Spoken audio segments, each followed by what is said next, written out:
Thank you so much for coming to visit. Adam Schiff is one of my oldest friends in Congress. He befriended me in my early days, and he was so kind to come. And it means so much to us here, those of us who want change. You're helping to bring change, and thank you for coming.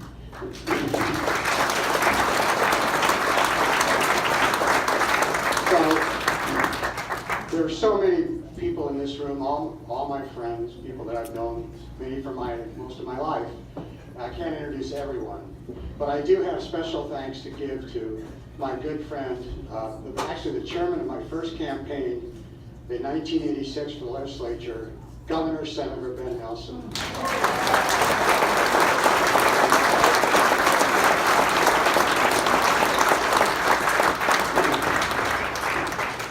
Mike Fahey, the mayor, of course, the city of Omaha, the creator of the baseball stadium and many other things in downtown Omaha, gave Bob Kerrey a start in politics in 1982, Mayor Mike Fahey.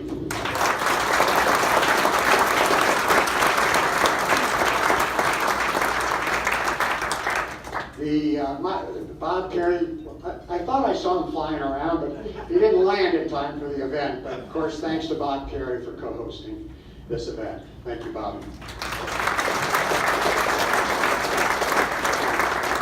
One of my dearest and oldest friends, Congressman John Kavanaugh.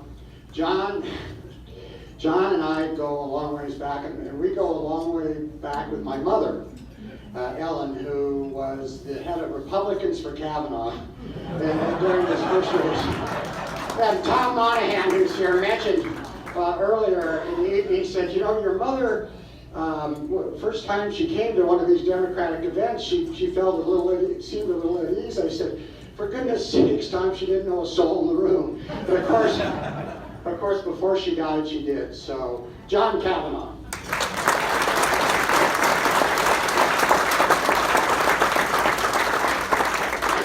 My wife, Ann Ashford in the back.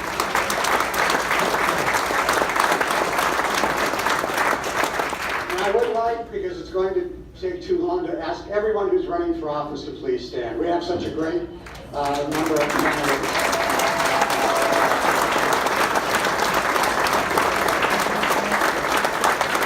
This is going to be quite a year for Democrats and quite a year for all these candidates, and it's really exciting. I do want to give special welcome to my friend Jane Pleb. Jane, the head of the Nebraska Democratic Party. Thank you to all my staff. Adam Blackwell, who worked for me. Adam is here with Adam Schiff. Thank you, Adam. And thanks to the servers and to the field club for coming on a day that they're closed. So thank you all very much for all your help.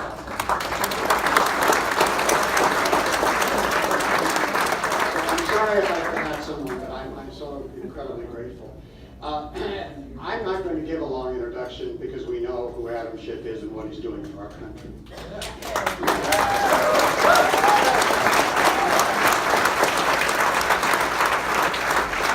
I can tell you just as a personal note, Adam and I do have quite a bit in common, more than simply serving in Congress. But Adam's father and my father were in the clothing business. And Adam's father, they lived in Boston, correct, Adam? And he sold Farrah jeans. I know some of the people in my age group will remember Farrah jeans. But, so that brought us together immediately. What year was that? No, there is no year necessarily attached to that. But we are at a very difficult time in our country, as we all know. And in my lifetime, I know of no more difficult time. I know of no more difficult time. It is so incredibly important. It is so incredibly important that the House of Representatives becomes democratically controlled in 2018, and we get to 218 seats. And there are many reasons for that.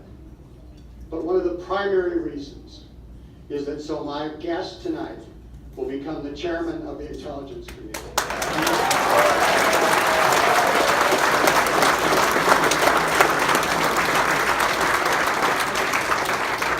And if we will get to the bottom of the Russian collusion issue. We will get to the bottom of the issue that is confronting this country in a very dramatic way and impacting our democratic institutions. With Adam there, it will happen, and it will happen immediately and right away. So I'd like to turn over the mic to Adam, and then what we're going to do is open it up for questions for a while. At some point, you have to leave. We hate to let you go, but at some point, you have to leave. Adam Schiff, thank you, Adam.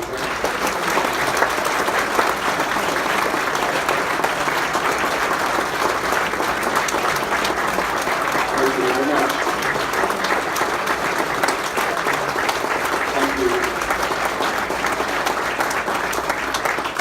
If you keep doing that, you're going to give me a very fat head. What a delight to be here, Brad. Thank you so much for inviting me, and I can't tell you how delighted I am to be here and to support Brad, and how grateful I am for your support of him. We need him back. We are a deeply divided, deeply dysfunctional Congress. We need people who have a proven ability to work well with others, to reach across party lines to get things done for the people they represent. When Brad served in the Congress, he had universal respect across the aisle. He had demonstrated ability and a willingness to work to better the people he represented back home and deliver veterans' health facilities and improvements to the air base and any number of priorities here at home. And we desperately need people like that will roll up their sleeves and get things done.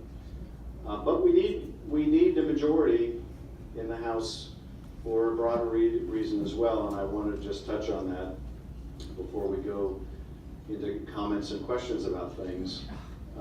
As you know, I spent a lot of my time focused on Russia, and I wanted to begin by saying briefly why I think it matters, why I think you ought to care about it.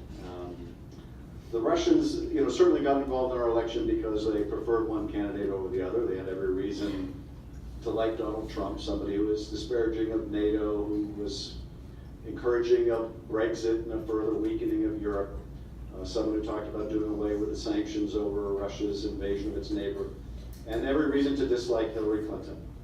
As Secretary of State, she spoke out about fraud in the Russian elections, the need to have people be able to choose their own rulers and their own representation, and these are things that are very threatening to Vladimir Putin. But far more substantial was the Russian interest in simply sowing discord and undermining our democracy. And what the Russians did here was novel for us, but it isn't novel for people around the world. The Russians have been doing this for a long time. They threw caution to the winds and intervened to a degree and an extent we had never seen in our own country, but it wasn't novel for the rest of the world.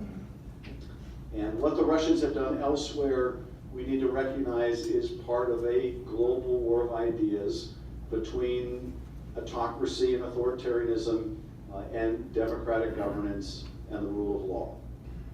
And sadly, around the world, we are seeing a real rise of authoritarian countries, a real rise of the autocrats. I think for all of us who have lived lives in which the world was ever expanding in its freedoms, with more people with democratic governance, more people with a free press, more people able to associate with whom they would, worship as they would, we felt, I think, that this was some immutable law of nature, only to find out it isn't immutable at all. And indeed, we may be at an inflection point where we cannot say with confidence that our children will live in a freer world than the one we live in today. So we have to view what Russia did as part of a global challenge to our democracy, but to the very idea of liberal democracy. It's a time when we need a champion of liberal democracy in the Oval Office, and that is not at all what we have. But in addition to the challenge we face from without, there's a real threat to our democracy from within. The Russians can't cause us to distrust our own intelligence agencies. They can't cause us to delegitimize our judiciary, impugn the integrity of judges who rule a certain way. The Russians can't cause us to distrust our own media and our own free press. We can only do that to ourselves. And to a very real degree, the threat to our democracy from within right now exceeds anything from without. A lot of things that we took for granted as certain norms of behavior and norms of decency, we can no longer take for granted. At a time when the wall of independence between the White House and the Justice Department is being battered down, when the independence of the judiciary is being eroded, when we have a president urging the investigation and prosecution of his vanquished rival, something that we urge emerging democracies not to do. And so we need a real check back in our system of checks and balances. There is no single thing more important that we can do than ensure that one house or the other, and ideally both, is in the hands of the party not in power in the White House. And we can't do that if we can't win districts like this, with superb candidates like Brad. The road to taking back control of the House runs through this district.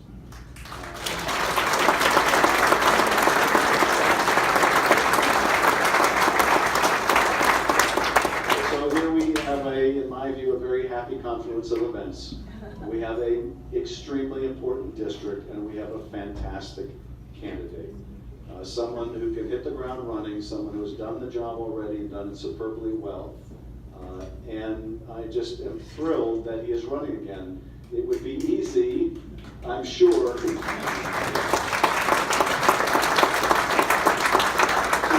look at everything going on in Washington and say, okay, I'm sure as hell glad I'm not there anymore.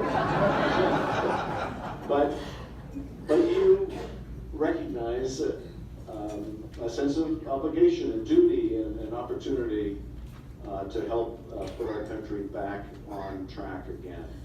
And we're very grateful to you. We're grateful to your whole family. And I'm just thrilled to be here to lend my support. So thank you very much.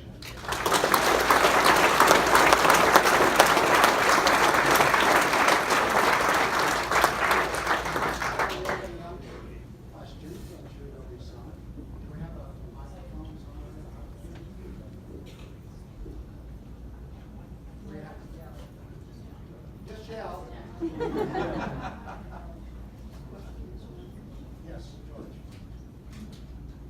I was listening the other day to your British station on radio, and basically they were taking a picture of how we look at ourselves and the rest of the world looks at us. And I think if you're positive, like our own allies, I think the world looks at us. Well, like we lost our minds. I think, look, I think that the British, on the one hand, the British went through Brexit, and I think there's a recognition that whatever virus produced Brexit crossed the pond, got all the more virulence in the crossing, and infected us. So there's some, I think, understanding on the one hand. On the other hand, I, like so much of last year, which has been surreal in so many unpleasant ways, I found myself listening to the radio 2 months ago and hearing British parliamentarians debate over whether they should rescind the invitation of the President of the United States to visit Britain. This was when the President tweeted out some bigoted video. And they were debating about whether the promulgation of that video violated British law, whether he was at risk of arrest if he stepped on British soil, but more fundamentally, did they even want the President of the United States to come visit? Who would have imagined any circumstance in which our strongest allies would have to question whether they wanted to visit the President of the United States? I think on the one hand, there's a understanding not just in Britain, but elsewhere in Europe, that that any country is capable of making a terrible mistake, but at the same time, profound concern over the near future, what this would mean to the transatlantic alliance, but also that this not be a long-term trend for the United States. And I think that if we're successful, as I hope and expect we will be in the midterms, then we can put a restraint on the upper limit of the damage that can be done, and then we have the opportunity in 2020 for a different president. We can begin repairing the damage, but some of the damage is irreparable, and it's not like the rest of the world is standing still. China moves forward while we stagnate or move backward. And the degree to which we have had a lone role of leadership, we may not regain, and certainly not easily and not in the near term. But I think there is some level of understanding at the same time as profound concern.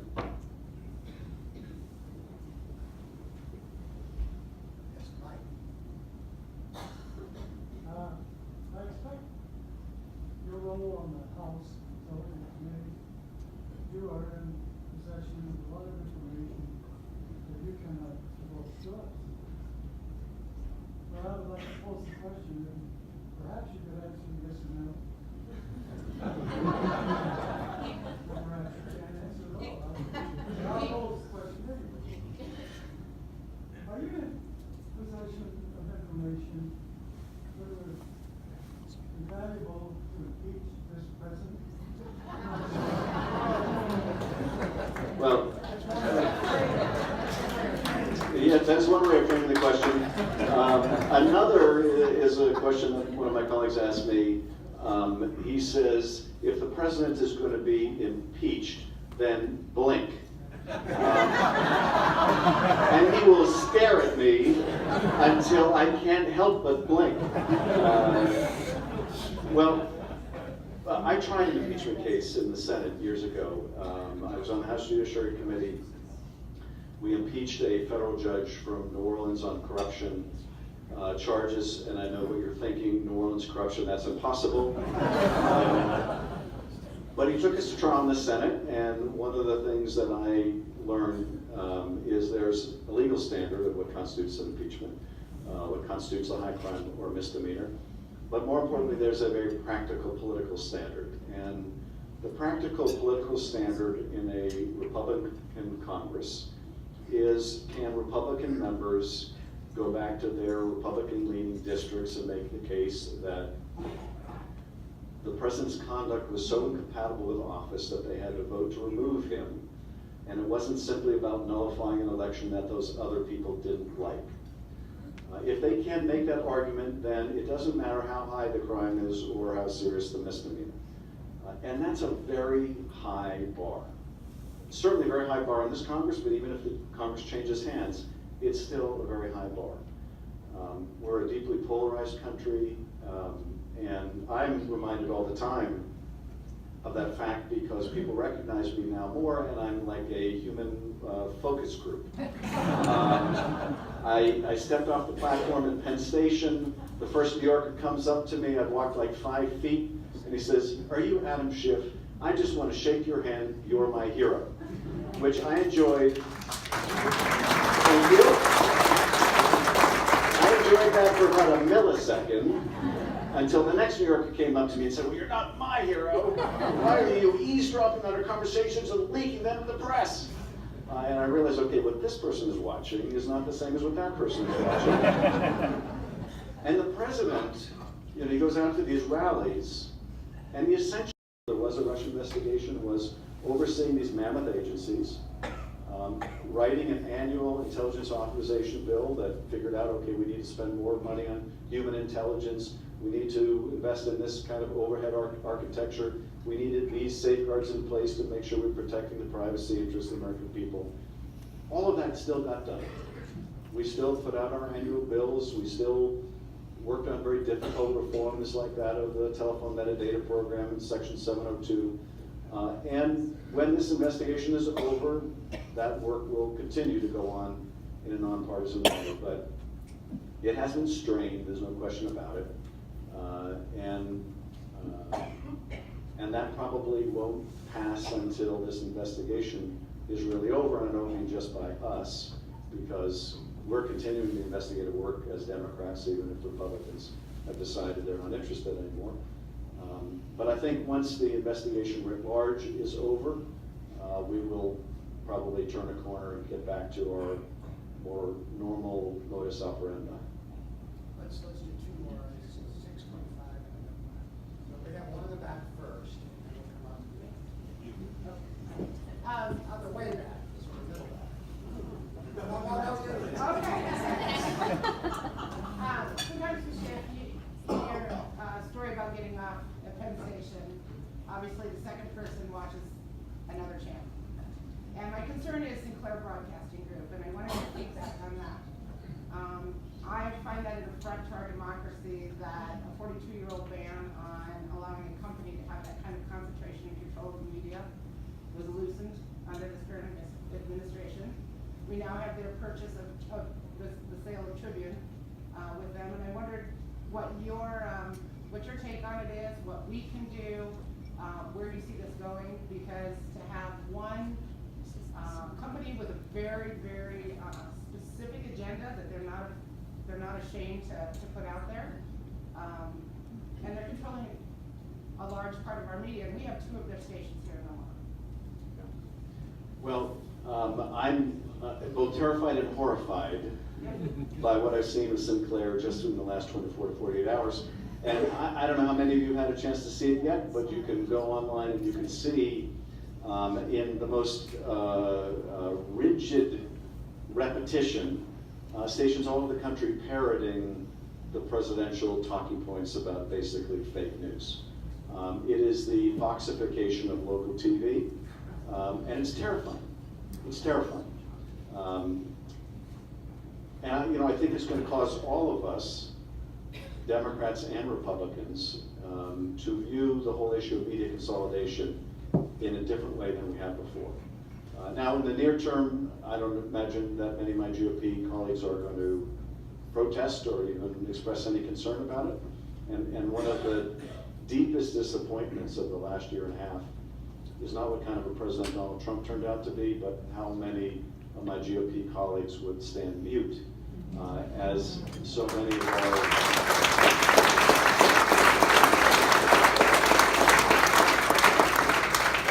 our freedoms are under assault.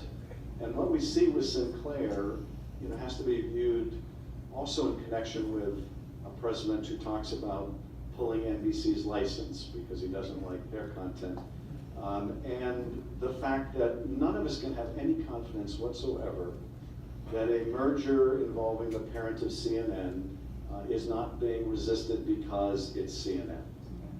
And so things that we would have never imagined we would see, where the President of the United States is weighing in on decisions about monopolization or concentration are driven by coverage. And President of the United States questions whether to pull the license of a network and receives not a murmur of opposition. The Speaker of the House was asked, what do you think about that? When the President made the comments about NBC.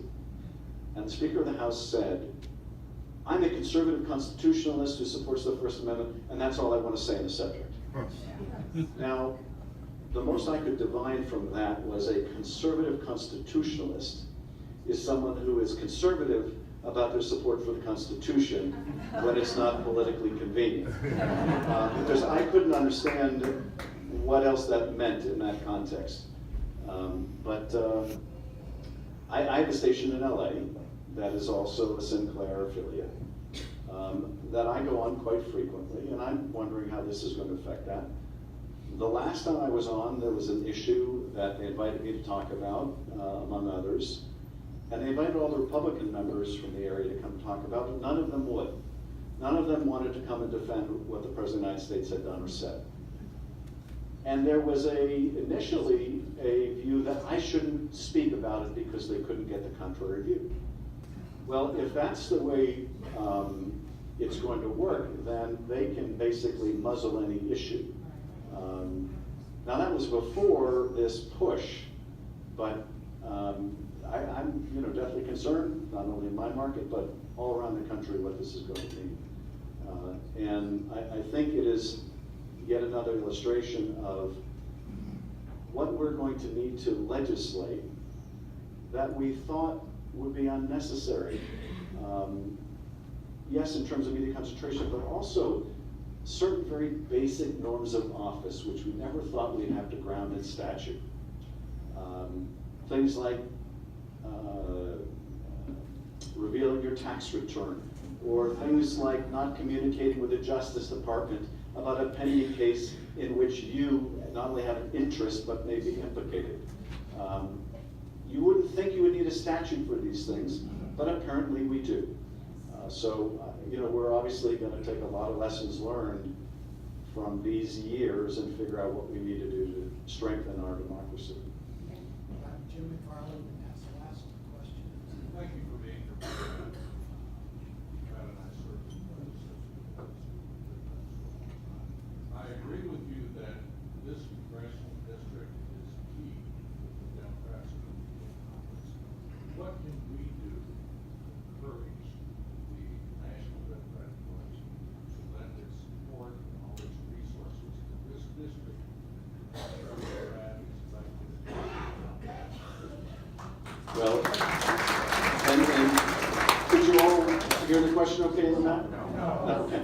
The question was, the gentleman agrees that this is a key district in terms of the effort to take back the House.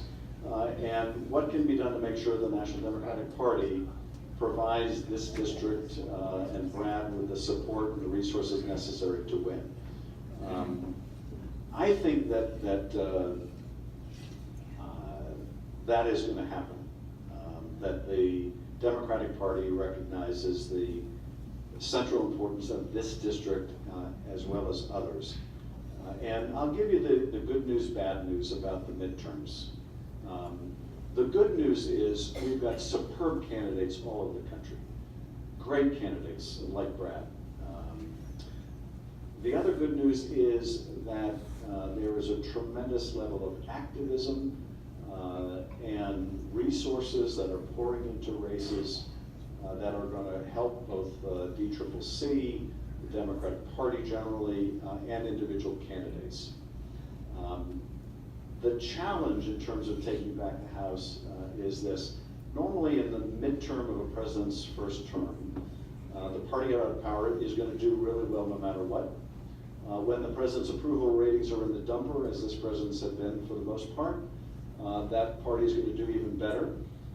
When you see these special elections turning out the way they are, and the tremendous enthusiasm gap, then you're talking about an even bigger wave.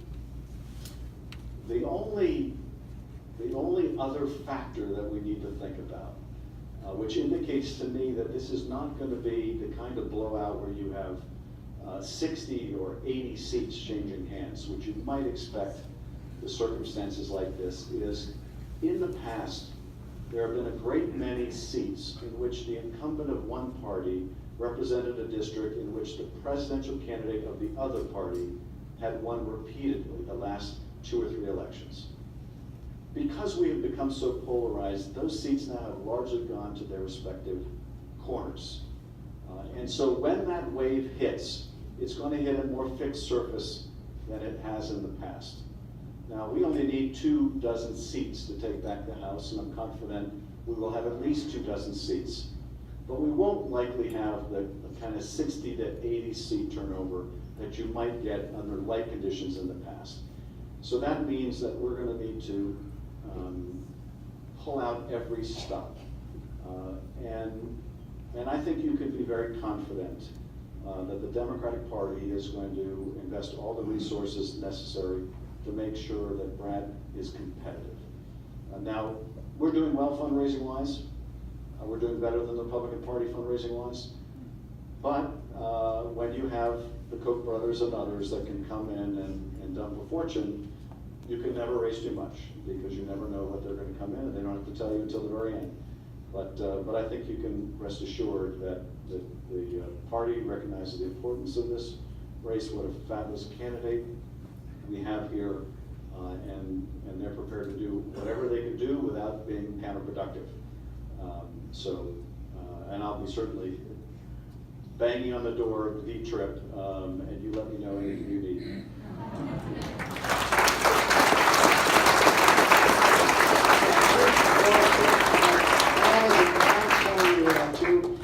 Time for two more quick ones, so, yes, sir. What I'm looking at, a lot of places are talking about that we're now in a Cold War again, back almost like when we were in the '60s. I'm looking at the fact that we have troops in the special forces scattered all over Eastern Europe, Afghanistan, Syria, and the special forces are being used in such a way that they're being depleted. And I'm worried that we're taking the best soldiers, best trained people we have, and putting them in such harm's way that we're decimating our military in that aspect. All right, that's a great question. Let me take a quick stab at my experience, and then I know that Adam was just in Kabul and Afghanistan generally last week. My trips to visit with President Ghani and to travel through Afghanistan, I have the same concern that when I left office, I know the Democrats were concerned when I was there that we have a policy in the Middle East that makes sense to the American people, that we have a clear definition in the Congress about what our mission is, that we even pass a new AUMF, an authorization for use of military force, to delineate where we're going, so that we don't have a Niger situation where the four members of the Marines were killed, and people would say, what are we doing in Niger and Niger? Depends on who you ask the pronunciation. So that would be, I agree, I think it's a big. Absolutely. In fact, this is an issue that Brad and I have talked about over the years. We are still operating under an authorization use force that goes back to 2001 and 2002. That doesn't describe at all the conflict that we're in. And as you point out, we've become so reliant on special forces as literally the silver bullet in just about every conflict, that you have people now that have done multiple tours. And I have to say that it's getting such little attention. The president the other day said that he was going to be pulling our troops out of Syria, which came as a great shock to the Pentagon. And I'm sure it was one of those things where Secretary Mattis spat out his coffee when he heard the news. This is obviously the challenge of the Trump presidency, where either the last one in his ear, or more often Fox News in his ear, forms the president's opinion. But we need to, I think, give serious thought, and one of the reasons I was in Afghanistan is to try to get a sense on the ground of what's the strategy, and what's the plan, and what's the timetable, and what's the commitment, and do we have any realistic prospect of success, and what does success look like, and are these potential talks with the Taliban real? Are we going to just be there indefinitely at some troop level? So I think these are enormously important questions that are not getting the attention they need. I will say this, and I think this is very, very good news, and I know your son serves in the Special Forces, and we're deeply grateful for his service, and yours and your father's service. We have probably more veterans running for Congress in this cycle than we've ever had.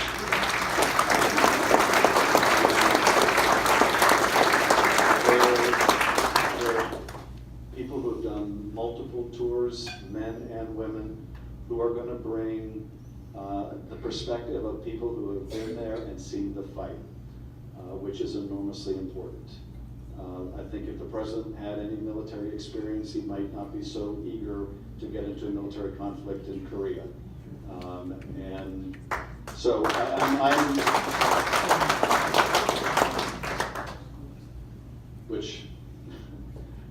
it brings to mind John Bolton.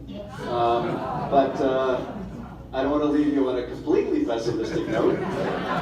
I started to talk about the midterms by saying if we get to the midterms. But I do think that having a substantial number of members with backgrounds in the service is going to be enormously beneficial on these issues.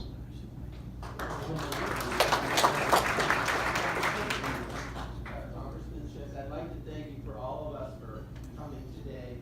You told us a lot of things that we needed to hear from someone in your position. This is a very critical time in our country's history. I certainly remember another very troubled time in our history when I was young. Like many young people, I think today are starting to feel that trouble. And I think if you should take a message back to Washington from this location right here, because we happen to be several blocks away from the birthplace of President Gerald Ford. And President Ford was a Republican, and the Republican Party had to make some hard decisions at one time in our country's history. And President Ford paid a big political price for some of the hard decisions he made. But I think if you could take a very quiet message back to your to people who are Republicans and Democrats, the country went through a difficult time before, but there were men of honor like President Gerald Ford, who was born here, close to here in Omaha, who has values that I think a lot of us, most people in this country, can support. So to bring that message back to Washington. That's a very important message. I have marveled, and I was talking to John McCain a few months ago about this. Why isn't there a single Republican member of the House who feels that constituency to be the John McCain of the House? Why is that? I don't understand it, but we need it. We need people like McCain and Gerald Ford and others. We need people like Jeff Flake that are people of integrity. I'm always struck, I'll be walking down the hall in Congress, and every now and then one of the Republican members, sometimes very senior Republican members, will say to me in hushed tone, "Keep doing what you're doing," which of course is a heresy. I wish they would say something, not that precisely, but something publicly. But I do want to end on this note, if I could. We're going to get through this. We're going to take our lumps along the way, and we're going to get through this. We're a very strong, resilient country. What gives me so much optimism about the future is there are millions of people all over the country who have never been active before, who are active now, who are determined to change the country, to take back the country. And it's not, I'd like to say the Democratic Party is organizing all this. No, It's not. It's organic. These people are showing up, getting involved, determined to make a difference. Young people are leading the way. Those young people are barking unbelievable.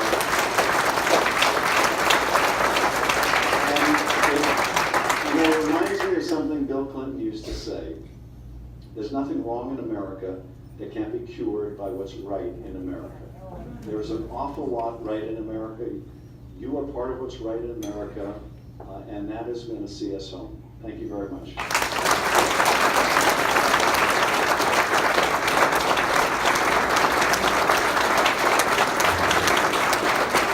Congressman Schiff, thank you.